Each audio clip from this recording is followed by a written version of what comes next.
প্রথমবারের মতো 59 জেলায় জেলাভিত্তিক ভীষ্মদেব স্মৃতি শিশু নাটক প্রতিযোগিতার আনুষ্ঠানিক উদ্বোধন হলো শনিবার কৈলাসহর 59 কলাক্ষেত্রে। জেলাভিত্তিক এই শিশু নাটক প্রতিযোগিতা পরিচালনা করেছে ত্রিপুরা সরকারের তথ্য ও সংস্কৃতি দপ্তর। প্রদীপ প্রজ্বলনের মাধ্যমে প্রতিযোগিতার উদ্বোধন করেন পুর পরিষদের চেয়ারপারসন চপলা দেবরায়।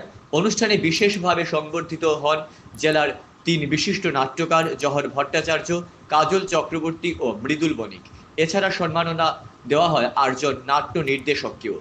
59 জেলাভিত্তিক এই প্রতিযোগিতায় 6টি স্কুল ও 2টি নাট্য সংস্থা মিলে মোট 8টি দল অংশগ্রহণ করেছে।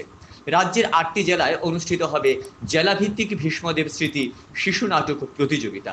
উদ্বোধনী মঞ্চে অন্যান্যদের মধ্যে উপস্থিত ছিলেন 59 জেলা পরিষদের সদস্য বিমল কর এবং শ্যামল দাস, জেলা শিক্ষা আধিকারিক প্রশান্ত কিলিকদার, জেলা তথ্য ও সংস্কৃতি দপ্তরের সহ অধিকর্তা বিশ্বজিৎ দেব, ডিসিএম মতিরঞ্জন দেববর্মা সহ অন্যান্যরা।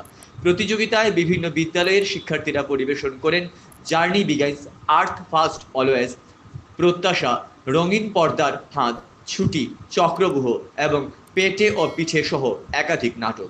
উদ্বোধক চেয়ারপারসন চপলা দেবরায় বলেন, নাটকের মাধ্যমে সমাজের সচেতনতা বৃদ্ধির পাশাপাশি নতুন প্রজন্মের সাংস্কৃতিক বিকাশ ঘটেছে।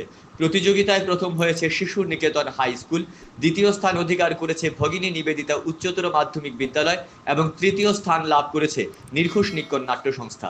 অনুষ্ঠানের শুরুতে ভীষ্মদেবের প্রতিকৃতিতে মাল্যদান করে শ্রদ্ধা নিবেদন করেন অতিথিরা।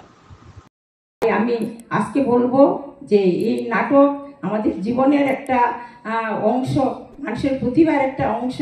আর যাদের থেকে যে আমি বলবো যে গুরু ব্রহ্মা, গুরু বিষ্ণু, গুরুদেব মহেশ্বর, গুরুদেব পরম ব্রহ্ম তস্मै শ্রী গুরুবে নমঃ, যারা আজকে আমাদের এই বাচ্চারা নাটক যাদের থেকে শিখছেন তাদেরকেও আমি আজকে প্রণাম জানাই যে মানুষের প্রতিভাকে এত সুন্দর করে দিয়ে আজকে আমাদের কৈলাসহর থেকে আমাদের ন্যাশনাল টিমে যাবে, পুরস্কৃত হবে। এই বলে আমি ছোট্ট আলোচনা শেষ করছি। নমস্কার।